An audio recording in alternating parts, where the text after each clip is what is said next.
Dear friends, engineering என்று பார்த்தீங்கன்னா தொழில்நுட்பத்தில் நீங்கள் என்னெல்லாம் படிக்கலாம்?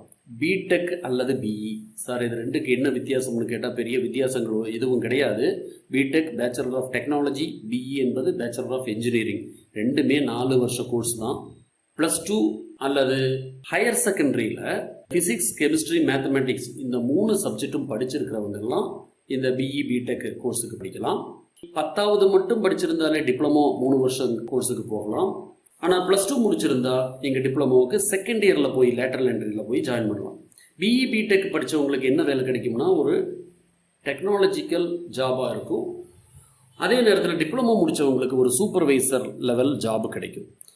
அதை விடவும் கீழே இருக்கக்கூடிய டெக்னிக்கல் எஜுகேஷன் அப்படின்னு பார்த்தீங்கன்னா SSLC முடிச்சதுமே போய் படிக்கக்கூடிய ITI அல்லது ITC, இண்டஸ்ட்ரியல் ட்ரைனிங் இன்ஸ்டியூட் அல்லது இண்டஸ்ட்ரியல் ட்ரைனிங் சென்டர்ஸ் அப்படின்னு சொல்லக்கூடிய நிறுவனங்களில் ஒரு 6 மாத கோர்ஸுகள்லாம் இருக்குது. அதுக்கு 10வது படித்தால் மட்டும் போதுமானது. ஸ்கில்டு மேன் பவரை உருவாக்கக்கூடிய இந்த நிறுவனங்களில் பயிற்சி பெற்றாச்சு அப்படின்னு சொன்னால் நீங்கள் அதுக்கப்புறம் ஏதாவது தொழில் நிறுவனங்களில் சென்று மிஷின் ஆப்ரேட்டர், வெல்டர் போன்ற ட்ரேடுகளில் நீங்கள் வேலையை தொடங்கலாம். இதில் நம்ம +2 ஃபஸ்ட்டு குரூப் படித்ததுக்கு பிறகு நம்ம போகக்கூடிய பிஇ பிடெக் படிக்கணும்னா அதற்கு ஆகச்சிறந்த இன்ஸ்டிடியூஷன்ஸ் எதெல்லாம் இருக்குது அப்படின்னு பார்த்தீங்கன்னா, engineering institutions of national importance, தேசிய அளவில் மிகப்பெரிய வரவேற்பை பெற்றுள்ள சாதனைகள் புரிந்த இன்ஸ்டிடியூஷன்ஸ் நிறைய இருக்குது. அதை விட்டால் கவர்மெண்ட் அண்டு கவர்மெண்ட் எய்டட் அல்லது government cost sharing, private self financing institutions state வைஸில் இருக்குது. அதில் தேசிய அளவில் சிறப்பாக செயல்படும் இன்ஸ்டிடியூஷன்ஸு IITs அப்படின்னு சொல்லுவாங்க. IIT, Indian institute of technology. இது இந்திய அளவில் 23 இன்ஸ்டிடியூஷன்ஸ் இருக்குது. அதே மாதிரி IIIT என்று சொல்லக்கூடிய Indian institute of information technology, இது 26 இன்ஸ்டிடியூஷன்ஸ் இருக்குது. இது கம்ப்யூட்டர் டெக்னாலஜி படிக்கக்கூடிய நிறுவனங்கள். அதுபோக NIT அப்படின்னு சொன்னால் நேஷ்னல் இன்ஸ்டிடியூட் ஆஃப் டெக்னாலஜி. ஒரு காலத்தில் இது ரீஜனல் என்ஜினியரிங் காலேஜ் என்ற பெயரில் இருந்தது. தமிழகத்தில் NIT ட்ரிச்சி என்பது மிக ஃபேமஸான ஒரு இன்ஸ்டிடியூஷன். அதே போல் கேரளத்தில் NIT கேலிக்கட் மிக பிரபலமானது. அதே போல் NIT வாரங்கல் ஆந்திராவில் மிக பிரபலமானது.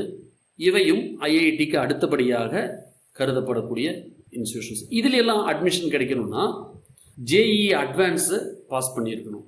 IITயில் அட்மிஷன் கிடைப்பதற்கு JEE அட்வான்ஸ் பாஸ் பண்ணியிருக்கணும். ஆனால் IIITலையும் NITலையும் அட்மிஷன் கிடைப்பதற்கு JEE மெயின் மட்டும் பாஸ் பண்ணாலே போதுமானது. மறுபடியும் சொல்கிறேன், IITயில் அட்மிஷன் கிடைப்பதற்கு நாம் JEE அட்வான்ஸ் பாஸ் பண்ணணும். ஆனால் IIITலையோ NITலையோ GFTAலையோ அட்மிஷன் கிடைப்பதற்கு JEE மெயின் மட்டும் பாஸ் பண்ணியிருந்தாலே போதுமானது. அதில் இருக்கக்கூடிய பர்சன்டைல வச்சு உங்களுக்கு அட்மிஷன் கிடைக்கும். இனி மேரிடைம் கோர்சஸ். உங்களுக்கு கப்பலில் பயணிக்கணும், கப்பலில் வேலை செய்யணும் அப்படின்னு விருப்பம் இருந்தால் நீங்கள் மேரிடைம் கோர்சஸை எடுக்கலாம். அது அறிவியல் முடித்தவங்க தான் போக முடியும், சயின்ஸ் படித்தவங்க. கப்பலில் வேலை செய்வது என்பது ஒரு வித்தியாசமான அனுபவம். அது பல நாட்கள், வாரங்கள் கரையை பார்க்காமல் கடலிலேயே பயணிக்க வேண்டியது இருக்கும். ஆனால் 6 மாதம் வேலை, 6 மாதம் ஊருக்குள்ளே இருக்கலாம்.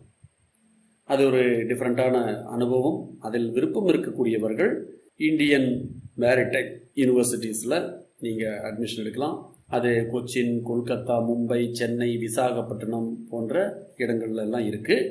அதற்கான அட்மிஷன் IMU-CET என்ற ஒரு தேர்வில் முடிவாகுது. அதை பற்றின விளக்கங்கள் வேணும்னா www.imu.edu.in அப்படிங்கிற இணையதள முகவரியில் சென்று தேடிக்கலாம்.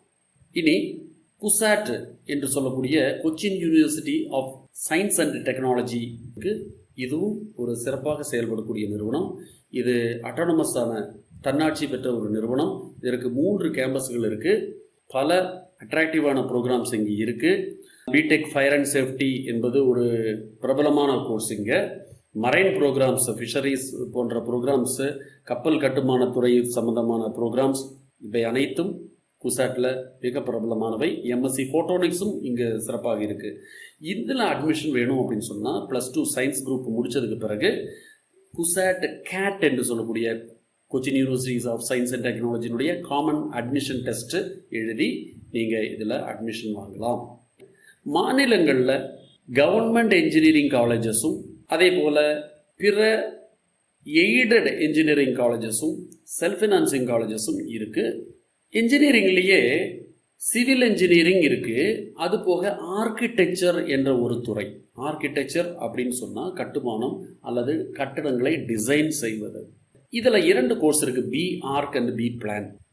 Bachelor of architecture, bachelor of plan.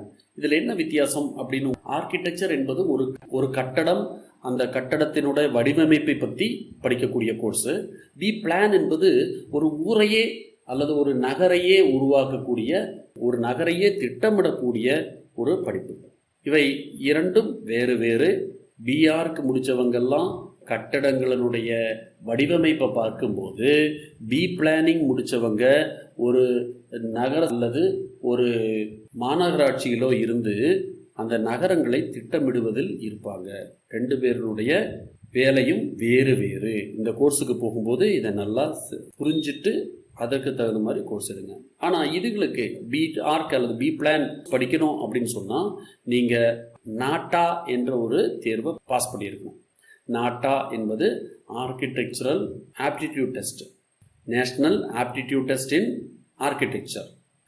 ஐஐடியில் இருக்கக்கூடிய பி ஆர்க் கோர்ஸுக்கு நீங்கள் ஜேஇ அட்வான்ஸ்டும் ஏஏடி அப்படிங்கக்கூடிய எக்ஸாமும் பாஸ் பண்ணியிருக்கணும். என்ஐடியில் நேஷ்னல் இன்ஸ்டியூட் ஆஃப் டெக்னாலஜியில் இருக்கக்கூடிய பிஆர்க்கு படிப்பதற்கு ஜேஇ மெயின் பேப்பரும் பேப்பர் 2ஏவும் பாஸ் பண்ணியிருந்தா போதுமானது. பி பிளான் அட்மிஷன் கிடைக்கிறதுக்கு ஜேஇ மெயின் பேப்பர் 2பியும் பாஸ் பண்ணியிருக்கணும். டிஃபென்ஸில் நீங்கள் உள்ளே போய் அதனுடைய உச்சகட்டத்தினுடைய இராணுவ தளபதியாக, அதாவது தரைப்படையில் ஜெனரல் போஸ்ட்டுக்கும் விமானப்படையில் ஏர்ஃபோர்ஸ் ஏர் சீஃப் மார்ஷலாகவும் அல்லது கப்பல் படையில் அட்மிரலாகவும் வரணும் அப்படின்னு சொன்னால் அவங்க எல்லாம் என்டிஏல உள்ளே போனவங்களாக இருப்பாங்க அல்லது நேவல் அகாடமியில் உள்ளே போயிருப்பாங்க. National defence academy, naval academy, இது காலேஜஸ் தான். இதில் எப்படி போகிறாங்கன்னா +2 தேர்வுக்கு பிறகு என்டிஏ என்ட்ரன்ஸ் எக்ஸாம் எழுதி உள்ளே போகிறாங்க. +2க்கு பிறகு இன்ஜினியரிங் முடிக்கணும். மாதம் 20,000 ரூபாய் உங்களுக்கு பாக்கெட் மணியும் கிடச்சி 4 வருஷத்துக்கு பிறகு டிகிரி முடித்ததும் 1,20,000 ரூபா சம்பளத்தில் வேலையும் ரேங்க்கும் வேணுமா, நீங்கள் என்டிஏ தான் சூஸ் பண்ணலாம். உங்களுக்கு எந்த செலவும் கிடையாது. வருடத்துக்கு 2 தடவை என்டிஏ எக்ஸாம் நடக்குது. ஆர்மி, நேவி, ஏர்ஃபோர்ஸ் இவற்றுக்கான என்டிஏ என்ட்ரன்ஸை நீங்கள் எழுத முடியும். இதற்கான டீட்டெயில் வேணும்னா நீங்கள் www.nda.nic.inங்கிற முகவரியில் போய் பார்த்துக்கலாம். மேலும் சிறந்த கல்வி மற்றும் வேலைவாய்ப்பு தகவல் பெற்று வாழ்க்கை சிறக்க ஸ்டடி அண்ட் கரியர் அப்டேட்ஸ் சேனலுடன் இணைந்திருங்கள்.